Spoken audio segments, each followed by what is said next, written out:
Is it Halloween? Hi. I'm Batman. What better way of celebrating Michael Keaton's return to the cape and cowl in the upcoming Flash movie than by taking a look back at his Batman legacy thus far? Michael Keaton is one of the most beloved Batman to have ever donned the cape and cowl. For a lot of people, he didn't just play Batman, he was Batman. Despite not having played the part in decades, and gone on to have a stellar career with various top-notch performances in many other movies, and despite many other talented actors coming in to fill in the role, it's still probably Michael Keaton who is most often associated with the character. Hey, who's Batman to you? Like, when you think of Batman, who's Batman? I'm Batman. Michael Keaton is Batman to me. How can you put Michael Keaton in front of Christian Bale? Beetlejuice can't be Batman. But Michael Keaton is Batman. No, Ben Affleck is Batman. Michael Keaton should be eating a bud. Is it any way you could maybe say it? No. Please? No. Will you play Batman with us, Michael Keaton? Oh, boy, no. Batman. He did it! Perhaps a spot he shares with Christian Bale. Before he got the role, Michael Keaton was already a made man, a tried and true celebrity, but I think it's this particular performance that really cemented his legacy. This is the part that ensured that not only is Michael Keaton a thing now, but he will forever be a thing. He's in the history books. Now, first things first, before I go on to gush about how beloved this Batman is, I feel the need to acknowledge that this wasn't always the case. Actually, when Michael Keaton was first cast in the role, the studio faced immediate backlash. What is now celebrated was once boycotted. After the casting, Warner Brothers was bombarded with angry letters from fans expressing their concerns in the most impolite of ways. Fans felt that Michael Keaton was too physically underwhelming for the role, which is funny because I don't remember Sir Adam West being a beefcake himself. Simply put, people didn't want to see Mr. Mom destroy the legacy of Batman. You know, that legacy that hadn't really translated past the comic books at the time.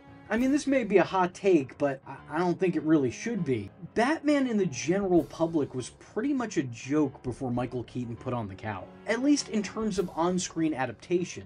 I mean, Adam West was great, a living legend who is unfortunately no longer living, but Adam West's Batman was almost satire. He was a pleasant parody, and the Batman brand hadn't really evolved past that. Sure, there were other versions of the character out at the time, but they all played off the tropes that were created by Adam West and the Golden Age Batman. But what's really interesting is that on paper, if you looked at Keaton's resume up until that point in time, you wouldn't necessarily know that he had the chops. He was in fact mostly a comedy actor. And while he was fantastic in all that he did, this particular character was so far removed from anything he had previously done. But then again, so was Beetlejuice that came out the year before, and Keaton knocked that one out of the park. Well, luckily, in a short amount of time, lightning would strike twice. And needless to say, the naysayers were made fools of when Tim Burton's Batman was finally released. Not only was the movie a hit, but one of the most praised aspects of the movie Batman was, of course, its titular character. The role may have been outside his resume, but it clearly wasn't outside his range. He wowed audiences and won over many of those who doubted him, not only succeeding as a valid version of Batman, but for many becoming the absolute definitive version of this character. The movie is a must-see cape classic, due in no small part to the brilliant performance put in by Michael Keaton, a role that has set the character on his current path today. Keaton was the blueprint, the starting point for the darker turn within the character. Even if Michael Keaton isn't your favorite Batman, the chances are that he was vital within the creation of your favorite Batman. I think there are really a lot of nuances that are easy to overlook just because there's so much to love on the surface. We have never gotten another Batman like him, and quite frankly, I don't think we ever will. But I think that's also part of what makes it so special, is that this was a once-in-a-lifetime performance. This is something that is often emulated but could never truly be duplicated. What I've always appreciated from Michael Keaton's time in the role was the separation of Bruce and Batman. It's really interesting because this iteration of the character's dual identities are differentiated completely differently than any other interpretation. True, this Bruce Wayne never really develops a larger-than-life socialite persona, and whether he's masked or unmasked, he still stays in shadow. Even at gatherings or social events he hosts, he acts like the perfect wallflower, blending into his surroundings seamlessly. Despite being a local celebrity, he was still virtually unknown and unrecognizable to Gothamites because of how little had ever been seen of him. We're not talking about somebody who doesn't like making waves. We're talking about somebody who practically doesn't produce puddles. As opposed to the split of person and persona, these movies offer a split between man and myth. Batman doesn't feel like a separate identity to Bruce Wayne, and Bruce Wayne doesn't feel like a facade for Batman. It's kind of hard to articulate. The character feels consistent all throughout, but it's almost as if Batman is just the summation of the darkest parts of Bruce Wayne. In the 1989 Batman movie, Batman is publicly thought of as an urban legend. He's spoken of in passing, and just about everyone's heard of him, but not many have seen him. Those who have encountered the Dark Knight aren't exactly law-abiding citizens, so they're not thought to be reliable narrators. Local law enforcement disregards the suspicions and treats him like a tall tale, but he's still real enough to scare the superstitious, cowardly lot that is the criminals of the underworld. Not every criminal is a believer, but his reputation is frightening enough to cause some cold-hearted thugs to spend their time looking over their shoulders. We see how Batman builds the brand. Every action he takes seems statistically calculated. Sure, all these action shots we see of the Dark Knight in action are phenomenal with or without context. The visuals these movies offer up really add to the overall mystique that this character embodies. However, I think it goes a little bit further than just being awesome in appearance. The surreal and otherworldly way the character moves around, the way that he presents himself, typically hidden under a veil of smoke or from within the shadow. I don't think any of this was done by mistake either. Every aspect of this is a well-constructed attempt at creating a monster that preys on the violent and serves the vulnerable. The theatrical way he goes about all that he does, it's all made to not only serve the audience, but to serve the narrative as well. This wasn't just all done for our benefits at home. Batman doesn't move about and do what he does just because it looks cool. These over-the-top entrances he makes are made to make an impression. Bruce is intentionally trying to strike fear in the hearts of the criminal underground of Gotham City, which is why he demands that those he apprehends warn their circles about him, continuing to spread the word of the Caped Crusader, becoming a symbol of fear. I like this because it shows how deep the fight against crime goes for this Batman. He's not only trying to stop current criminals, he's also actively trying to dissuade other potential criminals through fear. Everything about the way this Batman acts, from the slight alteration in his voice when he puts on the mask, to his borderline bizarre, somewhat supernatural mannerisms as Gotham's Guardian. I mean, granted, a lot of his movements may also have been stifled and unnatural looking because of just how confining that suit really was. But even if there was some additional, unintentional, stilted strangeness, I think it does more to add to the character rather than take away. There's a natural intimidation factor present with this big screen Batman. He's consistently calm, cool, and collected, even in moments where he probably shouldn't be. In the face of chaos, he remains visibly unchanged. He meets danger head-on and never once breaks eye contact. His presence alone is enough to truly terrify wrongdoers, and rightfully so. He speaks as if his words are absolute certainties, as if what he's saying is simply a matter of fact, no matter what it is that he's saying. This is a Batman who doesn't offer up threats, but instead promises and warnings. Never once does it feel like this personality is put on. It feels far too fluent for it to be an act. He's a shadow in a city full of people, an unknown watchful eye lurking over the city for protection, a silent silhouette ready to save victims and stop victimizers. Batman is very much a myth. Though in that same sense, Bruce Wayne himself is almost just as much of an urban legend. He's a stranger to the society that he protects. He spends most of his days locked away from the very same civilization that he spent his nights protecting, missing public events he's scheduled to attend and departing the few parties he throws early. Bruce doesn't have much of a public image. He's definitely a notable name, but there's not really a face accompanying that name. He's a ghost amongst the living. Whereas later variants of the character would make it seem as if Bruce intended on distancing himself from the world around him, Tim Burton's Batman makes it feel as if that all happened by happenstance. Bruce doesn't mean to put the world on the back burner, it's just that he overly prioritizes his quest for justice, devoting the vast majority of his time to stopping crime and saving lives any way he can. His passion for doing what's right is constantly on display, and it comes across with every action and micro-action he takes. When this Bruce Wayne does attempt to have a social life, it doesn't feel like it's always for the sole purpose of acquiring intel. He does attempt to have friendships of sorts and pursue relationships. What I love about this is that it shows that being Batman doesn't stop Bruce Wayne from being a man. While Keaton's Bruce is still chock full of his signature stoicism, it doesn't come at the expense of other personality traits. Keaton is almost consistently serious and somewhat stern, but these movies don't make the character monotone or one note. He's not some stick in the mud who can't enjoy a laugh. And I enjoy that aspect of this portrayal because it makes Bruce feel more like a human being than a comic book character. Don't get me wrong, I love Batman. Clearly, look at this channel. Sometimes it feels like the character is written into such extremes that it could come across like self-parody. But I think Tim Burton and Michael Keaton did everything just right. They towed the line in such a way that it made Keaton identifiable as Batman, but it didn't necessarily hold him down to the idea of just being Batman. They did everything, and they never once overdid anything. They told you enough about the character, but they never took it too far. Whereas a lot of Bruce Waynes are depicted as being secluded, I wouldn't necessarily say that that's the case for this one. There's certainly an element of that, but he comes across less like a recluse and more just like a private person. This Batman wasn't a prisoner to his sadness. He was a survivor of his suffering. It's kind of beautiful because we see a man who has these issues, but he's not just the sum of these issues. There is much more to Bruce Wayne than problems. He's a person. Or, at the very least, here he's making an effort to be one. Bruce is enjoying life to the best of his abilities. The only problem is that there's no utility belt for his personal life. As Bruce, he can come off as effortlessly likable, but in actuality, it's probably quite effortful for a man who'd prefer to walk on city rooftops rather than city streets. Now, in contrast to his stonewall nature as Batman, as Bruce, he could at times come off as a little bit goofy or absent-minded. And he's not above losing his cool and having an occasional outburst from time to time.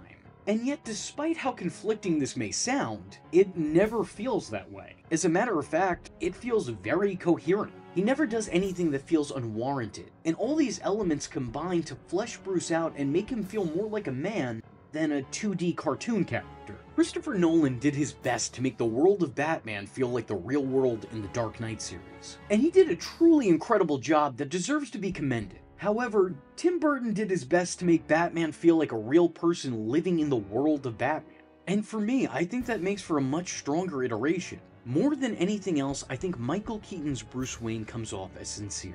He's an imperfect but perfectly pleasant person who means well but isn't immune to screwing up. He's a good guy, but he's not the best guy. When it comes to his personal life, he makes mistakes. What's really interesting is that this doesn't feel like a Bruce Wayne who's just learning how to be Batman. In a lot of ways, it feels like a Batman who's just learning to be Bruce Wayne. There's an awkwardness that comes across in every interaction he has. Whether he's flustered by the attention of a beautiful blonde, or just getting ruffled in his standard day-to-day conversation, he seems so much more uncertain of himself as Bruce than he does as Batman.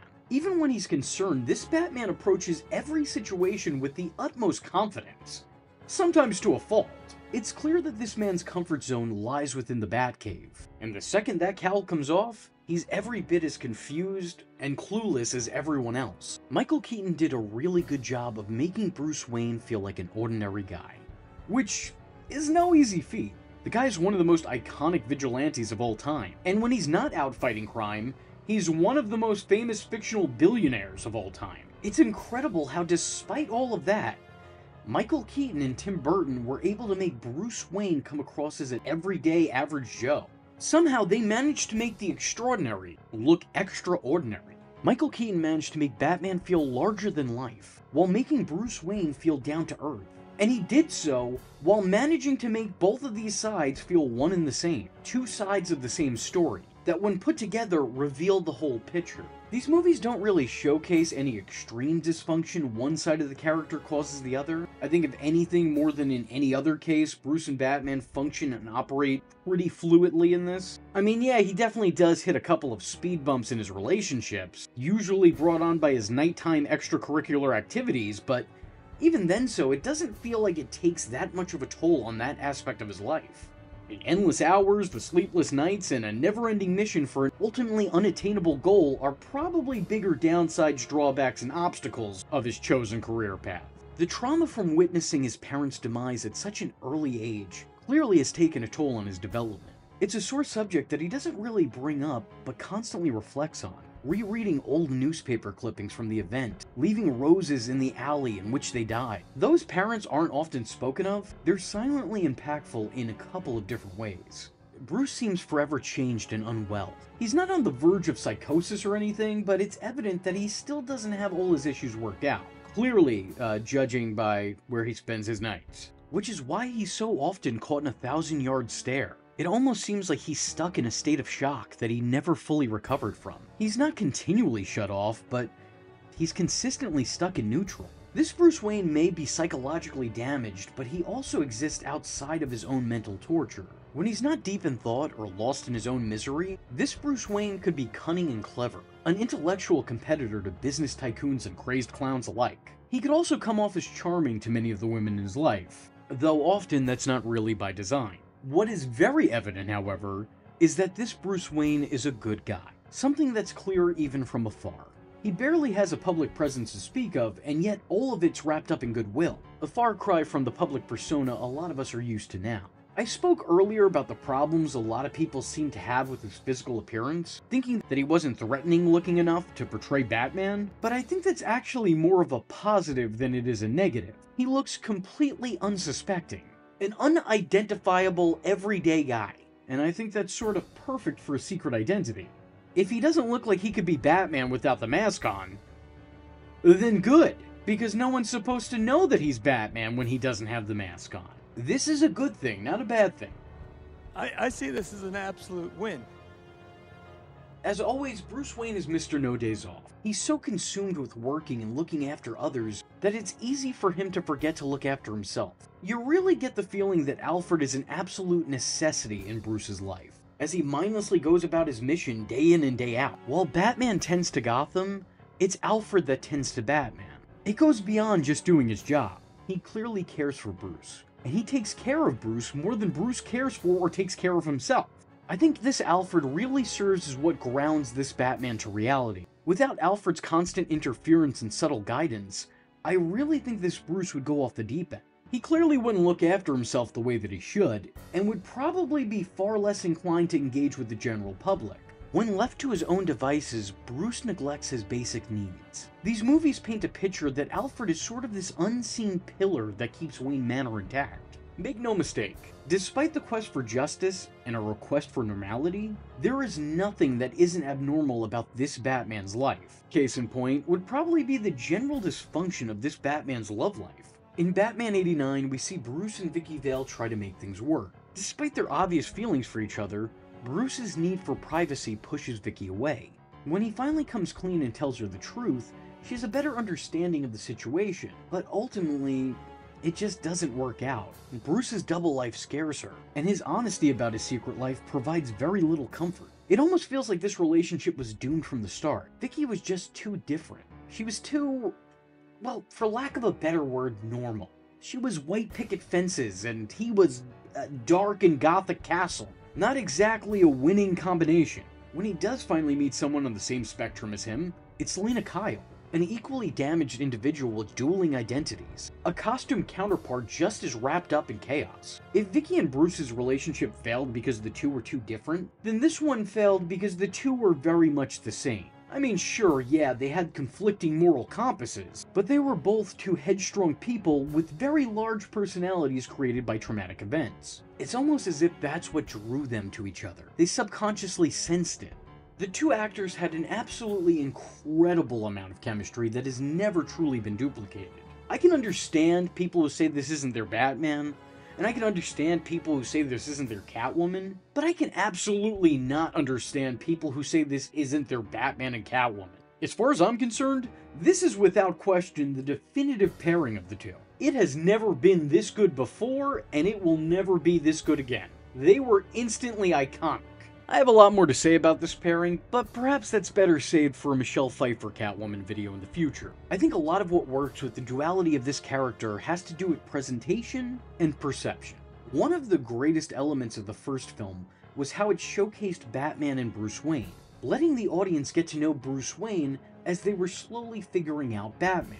There's a much more relaxed feeling when the story follows Bruce Wayne. You're able to gauge his perspective and gain some sort of insight as to how he thinks and feels. Now, in contrast to that, a lot of the time when we're shown Batman, we're not shown Batman from his own accounts. We're shown Batman through the eyes of others. Not always, but enough of the time. I think this is an incredibly smart move that distanced the audience from the actual character. This way, we're just as enthralled seeing Batman leap into action as the criminals he comes up against. I mean, we're provided much more comfort than them, as we're not going to be making a hospital visit, but, you know. On the subject of Batman, I also want to compliment the way these movies handle the character. While this Batman beats up and brutalizes the bad guys he comes across, he's not some hyper-aggressive hero. He's shown to use his brain just as much as his brawn, investigating problems and coming up with solutions, aiding the public in surviving the Joker's chemical warfare, hacking hardware to reveal corrupt politicians to the city's citizens. He's not just some one-trick baddie. He does it all, and he does it all for the right reasons. I think Tim Burton and Michael Keaton deserve all the credit in the world for recreating, and more importantly, revitalizing this character and the brand. It's because of them and the success of these films that the character got to publicly evolve into the icon he is today. Even if this isn't your Batman, this is the performance that paved the way and served as a blueprint for nearly every Batman to come out since then. I'm not saying every performance after Keaton has been trying to replicate him, but I am saying that this particular performance definitely re-established who Batman is in general. And everyone who has ever played Batman after him has played a version of Batman that has Keaton's Batman ingrained in their DNA. What I can say with complete certainty is that more than any other Batman, I always looked forward to seeing this one. Mask on or mask off. That may not sound like high praise, but let me just go down the list for you. You got Val Kilmer, good Bruce Wayne, a little goofier on the Batman side of things. George Clooney, terrible all around, don't want to talk about him. Christian Bale, incredible Bruce Wayne, horrible Batman. Robert Pattinson, great Batman, no Bruce Wayne. Ben Affleck, great Bruce Wayne, good Batman, horrible writing.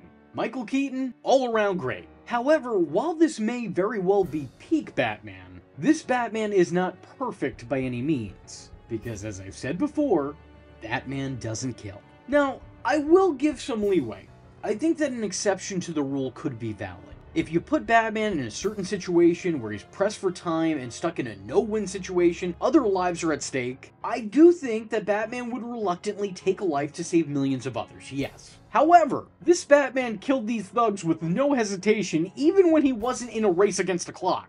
I know there are some diehards out there that really want to save this and say, oh, well, we didn't see on screen if they died. Him being an attempted murderer does not make him any better. That just means he would have murdered them, but he was bad at it. If the intent is there, then it breaks the rule. The rule isn't Batman doesn't successfully kill, it's that Batman does not attempt to kill. So we're just gonna have to accept it, okay? This Batman kills. I wouldn't say that he's a cold-blooded killer. He's not brutalizing every bad guy that he comes across, but he picks and chooses the punishments that he deals out. Every new case is an individual case that he handles differently. There is no singular Batman beatdown formula. There's no rhyme or reason for this Batman's punishments. He just dishes out whatever he sees fit in that present moment. Which looks cool, but, you know, just doesn't feel very Batman-y. Batman should hold the value of life exceptionally higher. Because ultimately, despite being a very skilled fighter, Batman doesn't want to hurt people. He wants to heal them. I mean, sure, yeah, he'll break both your arms to do so, but there are limits to this thing. This Batman is blowing up discount Bam Bam Bigelow, having flame swallowers be swallowed by flames, and willingly and intentionally killing bad birthday party entertainers. This is a pretty big no-no. The antithesis of what this character stands for, and yet despite that, I still think Michael Keaton's Batman is one of the greatest Batmen to ever grace the big screen. For me, there are problems with this version of Batman, but Michael Keaton is none of them. This isn't just one of the greatest Batman performances of all time. This is one of the greatest comic book movie performances of all time. Quite frankly, no hyperbole here, I truly believe, without Tim Burton and Michael Keaton, the Batman we know wouldn't be the Batman we know today. You see, I'm both Bruce Wayne and Batman. Not because I have to be.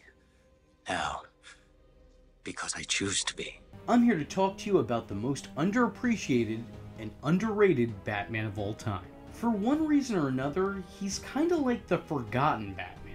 You know, everyone talks about the guy who came before him and then the guy who showed up after, but not enough people talk about this particular performance. I think that's mainly because he's in between what a lot of people consider the best live-action Batman and what a lot of people consider to be the worst live-action Batman. But I believe that Val Kilmer was one of the greatest actors to ever put on the mask. And today, I'm gonna tell you why. Before I even get into talking about Val Kilmer in the role of Batman, let me first explain the insurmountable odds Val Kilmer was up against when he took the part. He was given the very unfortunate and impossible task of following Michael Keaton in the role. 3 years after Keaton defined the darker sides of the Dark Knight, the general public only began gaining an understanding for the character through Keaton's portrayal of him.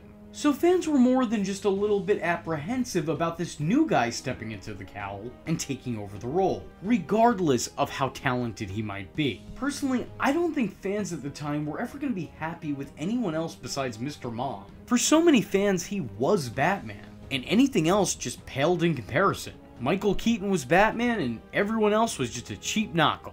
Val Kilmer wasn't necessarily praised for his performance, but he also wasn't chastised over it. The general feeling seemed to be, yeah, whatever, you're not really Batman because you're not Michael Keaton, but cool suit, dude. Though he had his detractors, he did in fact have some famous fans as well. In his review of Batman Forever, Roger Ebert wrote, "Val Kilmer is a completely acceptable substitute for Michael Keaton in the title role." And you know what? I agree. I think Val did a serviceable job. He's a perfectly good Batman, one of my personal favorites. But I think that he works as his own Batman. I know the point and purpose of these movies was to try to continue the franchise. This was seen as a sequel and not a reboot. But I've long since maintained that these movies work better if they're judged separately on their own merit. Batman Forever really doesn't work as a sequel for Batman Returns. And Val Kilmer doesn't really work as Michael Keaton's Batman. Because he's not Michael Keaton's Batman. He's Val Kilmer's Batman. While current continuity has gone out of its way to explain that the two sets of films exist in separate universes, the movies were initially devised to be sequels of the previous two Tim Burton films. Hence some of the returning cast and some of the returning elements. The first Batsuit used in the movie was Michael Keaton's Batsuit.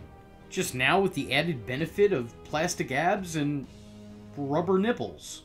When Bruce is in his private life, he wears the same glasses as Keaton's Batman. There are even direct scenes from the first two films that were recycled and repeated here in this movie. This was very obviously meant to be a continuation. But point blank, I'm telling you, it doesn't work as one. I think this comes off as an insincere sequel, but a solid standalone adventure that was inspired by the previous movies. Regardless, Michael Keaton is definitely the blueprint here.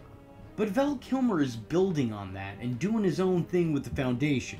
If the base of your argument is that Val Kilmer isn't Michael Keaton, then I'm inclined to agree with you because he's not. They're two different people. But that doesn't mean he wasn't good as Batman.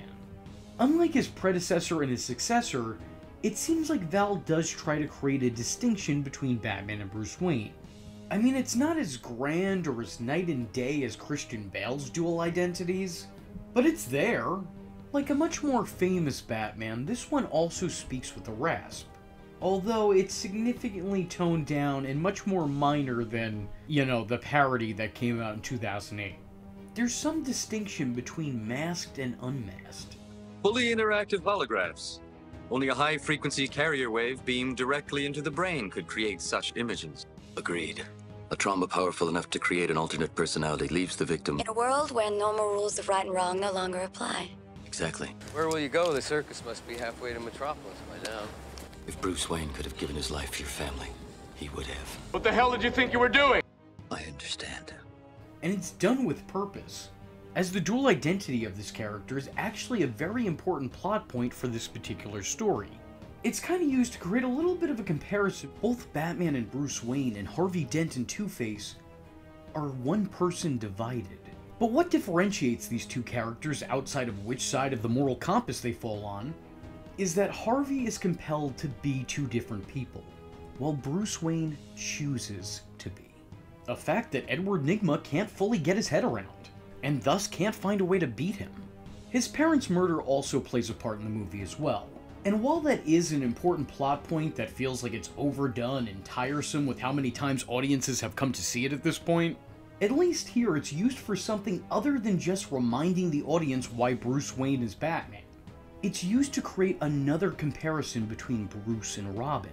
They come from completely different backgrounds and lifestyles, but they share the same trauma. Watching their parents die at the hands of a madman. The death of Dick Grayson's parents also kind of forces Bruce to relive his greatest trauma in a way. Watching another family die at the hands of a villain. It causes him to have flashbacks and remember repressed memories of the worst event of his life. Side note here, Bruce, I just want to get this clear.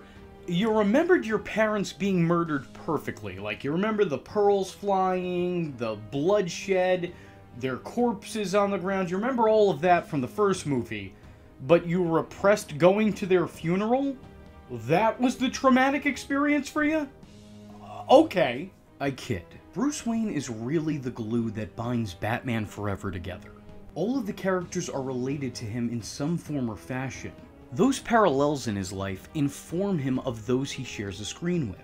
On some level, Batman can relate to everybody in this movie. This movie is sadly often lumped in with Batman and Robin. A lot of people seem to think that the two are one and the same, split right down the middle. But Batman Forever was not style without substance. The parts of the movie that stuck with me in my adult years were the parts that explored the character's psyche. The bits where we're diving into what makes this character tick. That was something the previous movies intentionally didn't explore. A lot of what made Batman who he was left up to interpretation or shown in the background. It did wonders in terms of adding to the mystique of Batman. But as you may have noticed here on this channel, I prefer analyzing things. It's really unfortunate that a lot of these deeper plot lines were left on the cutting room floor out of fear of being too mature for the demographic. The exploration of a tortured soul riddled with false guilt is so powerful in nature that despite the vast majority of this story being wiped from this movie's runtime, it still breaks through in tiny intervals. And for me, those are the most fascinating parts of Batman Forever. It's what's held my love for this movie and for this version of the character since childhood. One thing that is interesting to see is how the movie handles Bruce Wayne and Batman. It seems that since Batman Returns, both sides of the character have become noted public figures, appearing on the covers of magazines and being highly regarded by the general public. I mean, look at how many people are this close to Batman. That would have never been a thing in the last two movies. This is a total deviation from the Tim Burton films, which had both sides of the character hiding in shadows. This movie brought them both out to light. It's different, but I don't know that both sides of the character should be this hands-on to the public. It feels like a little bit of a mistake not having Batman lurk in the shadows, as Bruce Wayne is blinded by the limelight. Nonetheless, it was nice at least seeing Bruce begin to take on a more public persona. I would say that this development is a good step forward for Bruce Wayne, but maybe a step too far for Batman. So now that we covered what made Batman Forever's Batman, his own Batman, let's talk about the man behind the Bat. Val Kilmer. Val Kilmer actually took on the role of Batman without ever reading a script. And when he got the call to play the part, he was inside an actual Batcave where he was researching for an upcoming project. Val, being the spiritual man he is to a fault, decided to take this as a sign. Val had already had a fondness for this character and was passionate about the role. As a child, he loved Batman. In his documentary, he briefly reminisces on being a kid and going to the set of the 1966 Batman series. For all intents and purposes, this casting sounds like a boyhood dream come true. Unfortunately, that dream would feel more like a nightmare once Val got on set. The complexity of the suit actually stifled his movement. He wound up needing assistance to do simple tasks like sitting down and standing back up. His mask also presented a lot of difficulties, making it harder for Kilmer to both hear and breathe. And because of all that, it seems like this took a toll on his overall performance, at least in his own eyes. Val sees his time in the role as mostly inconsequential, and believes that it was the other performances in the movie that carried it. But as an outsider looking in, I'm gonna have to disagree. Not by his performance being weighed down by a skin-tight, half-atomically correct rubber batsuit.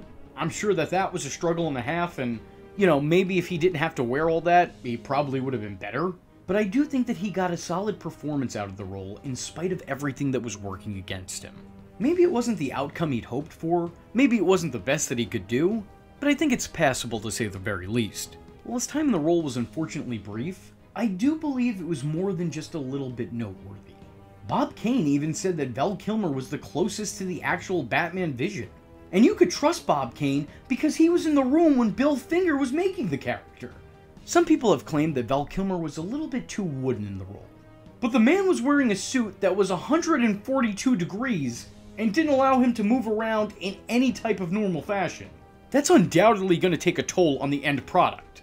I think he perfectly portrays Bruce's stoicism, born from stunted growth and a lifetime of skepticism, which also sort of feel like lingering elements from the last two Burton movies. A man who has closed himself off from people for so long that he's not fully aware of how to properly interact with them. Bruce is constantly stuck in a 1,000-yard stare. The trauma from his childhood is not just a detail the script brings up, but instead, one the actor's performance insists. He's a normal functioning man, but there's something a little bit off. He's seen things, felt pain that he never stopped feeling, pain that a lot of people would never understand, unless they've gone through such an awful experience.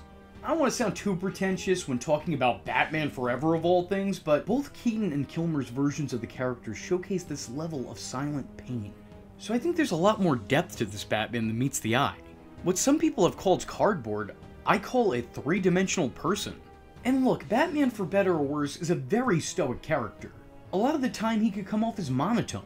I'm not trying to create any excuses for Kilmer.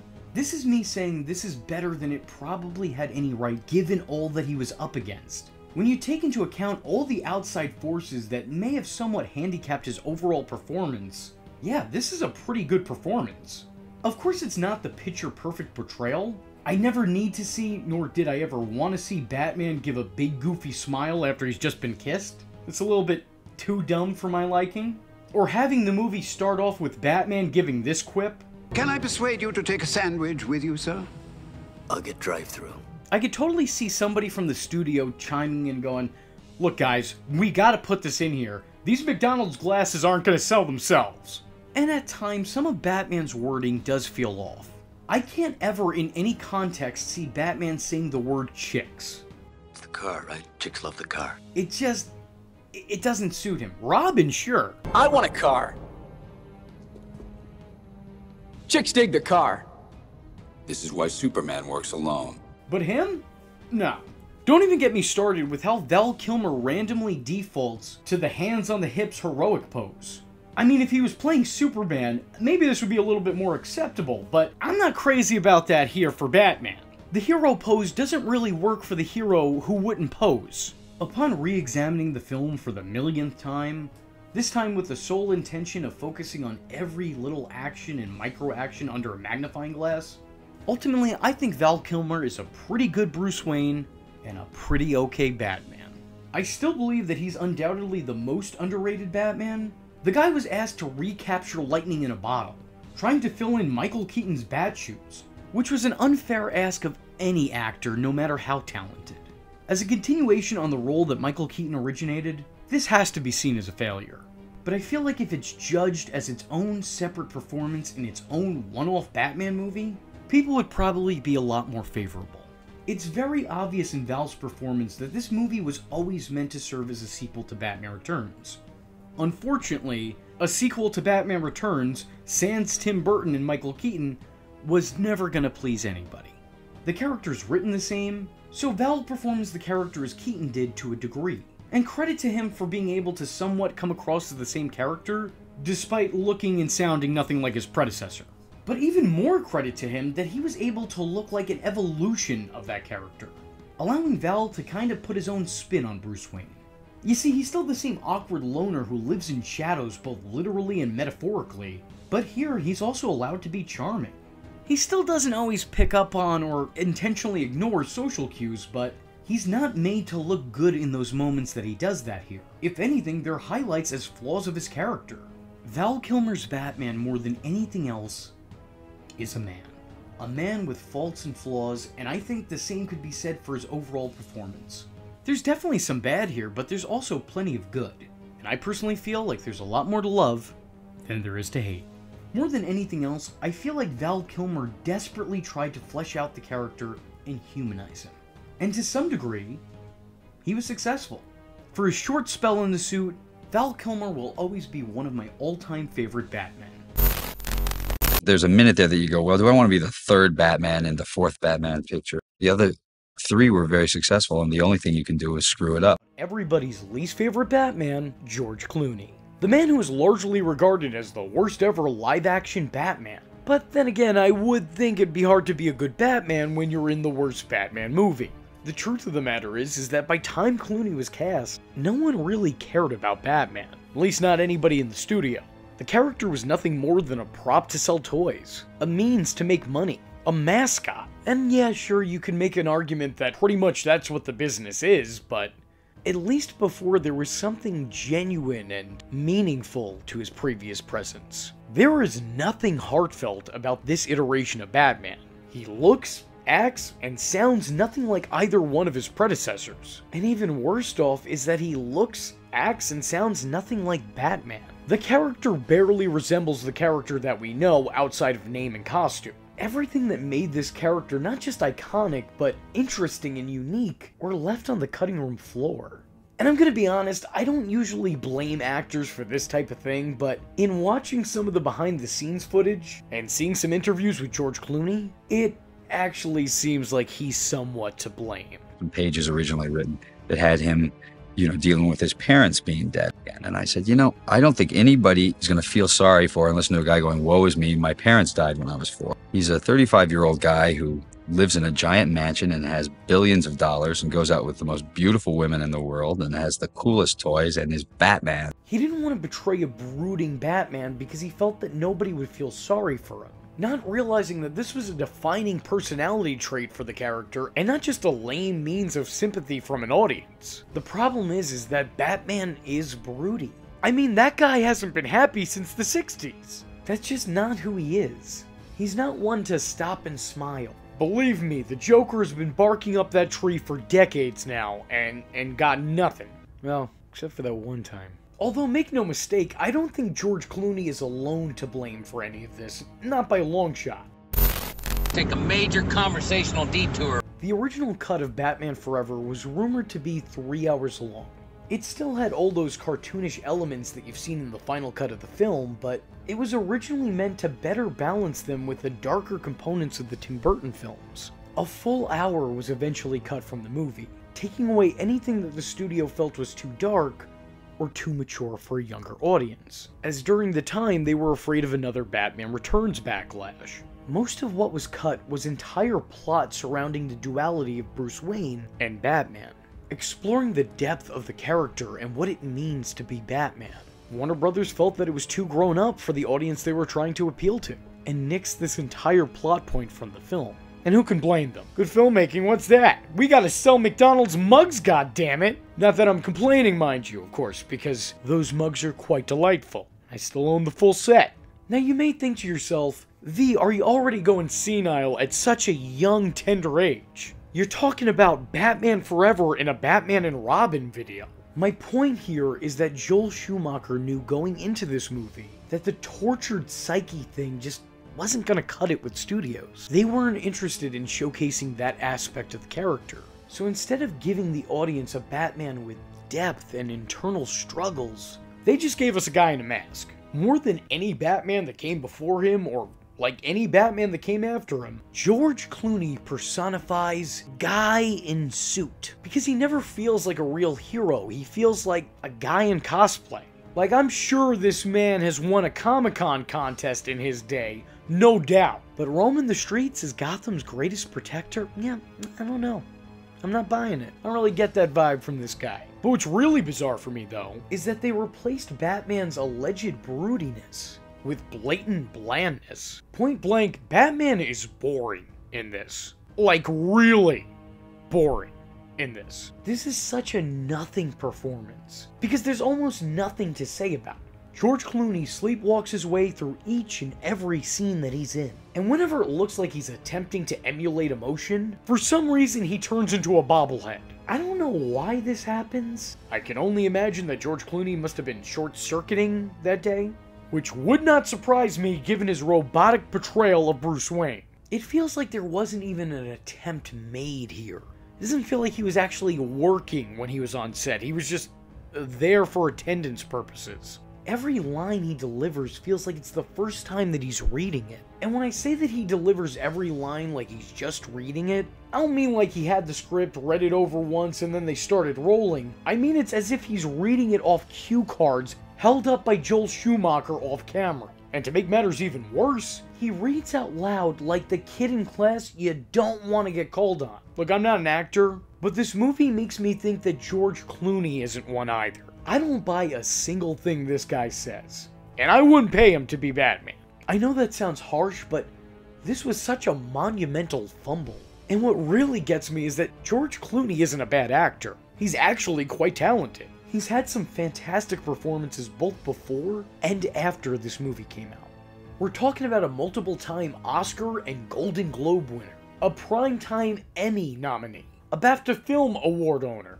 How could he have given a performance this bad? Did he just not care? Because that's kind of the impression I get with the final product. This guy's just constantly given a smug smirk even in the most inopportune moments. Alfred's not sick.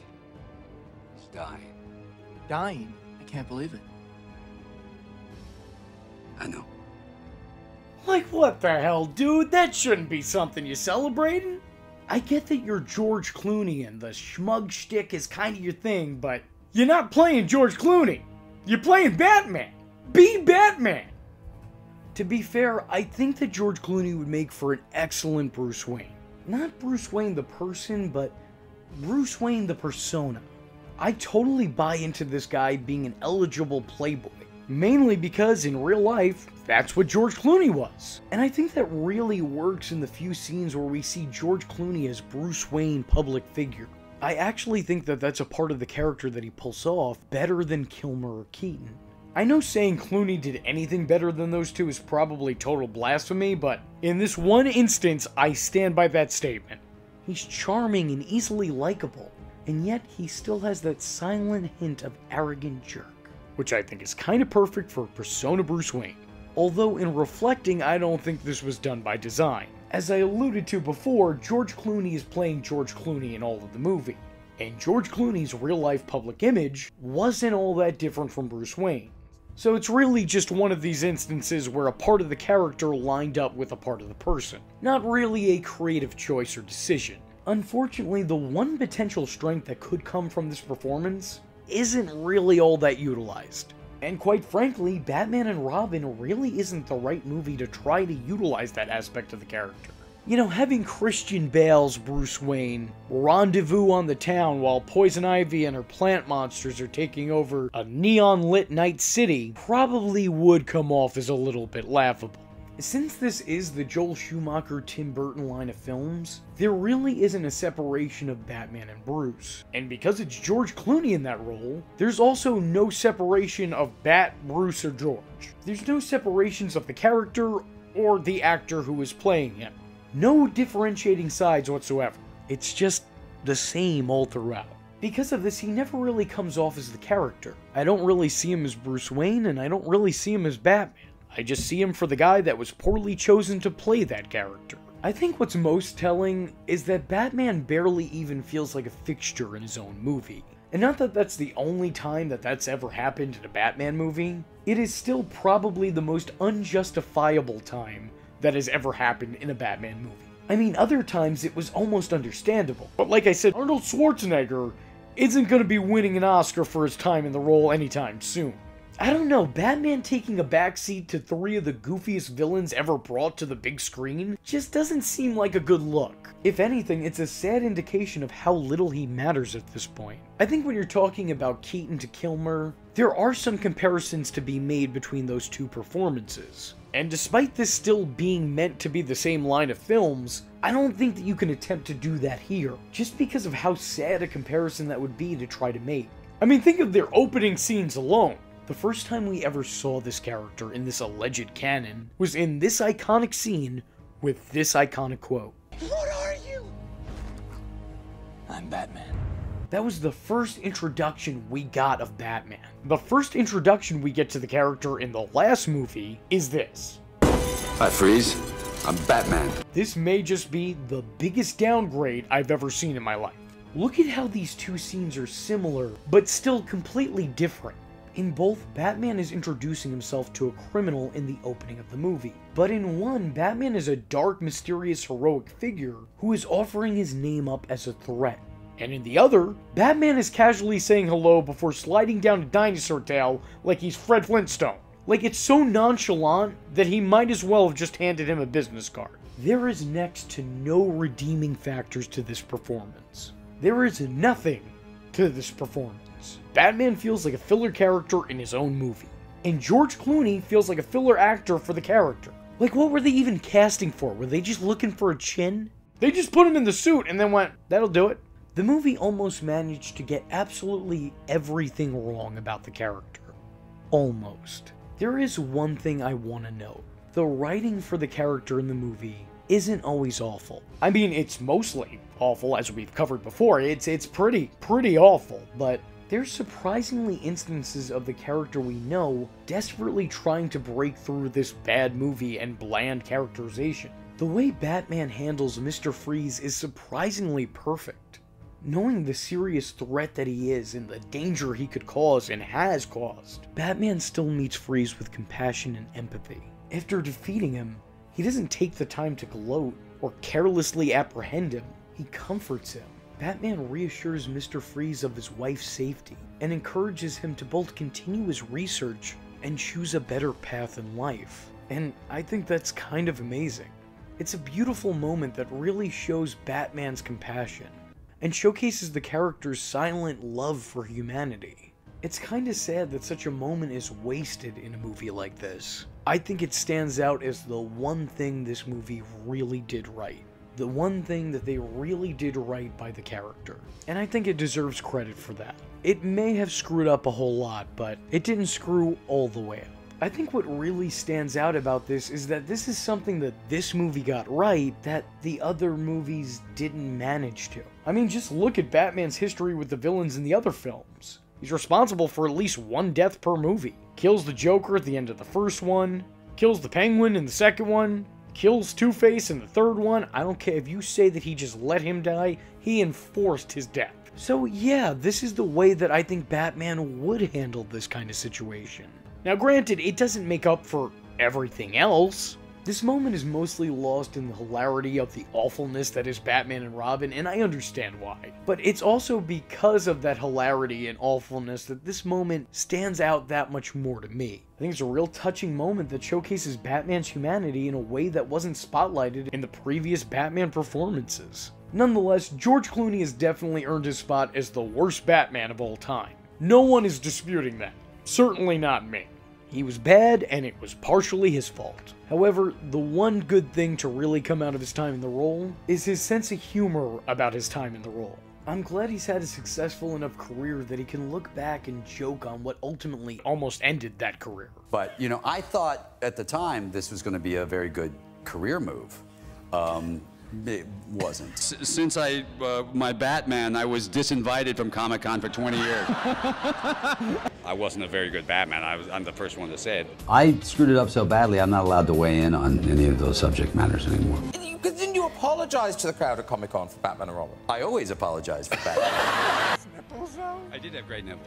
And with all that being said, if you like this video, let me know in the comment section below by leaving a comment saying, "Hi, George Clooney, worst Batman." I was your least favorite YouTuber, Infuso, and I thank you for watching. Hope to see you in the next one. I am vengeance. I am the night, and that was Infuso. Just remember, if you're not tuning in, then you're missing out. So, if you like the words that came out of his mouth hole, and you too would like to become a V-generate, don't forget to like and subscribe. Thanks for watching, nerds! And if you're not joining the fun, you're in for one bad day. And you know what they say about having one bad day?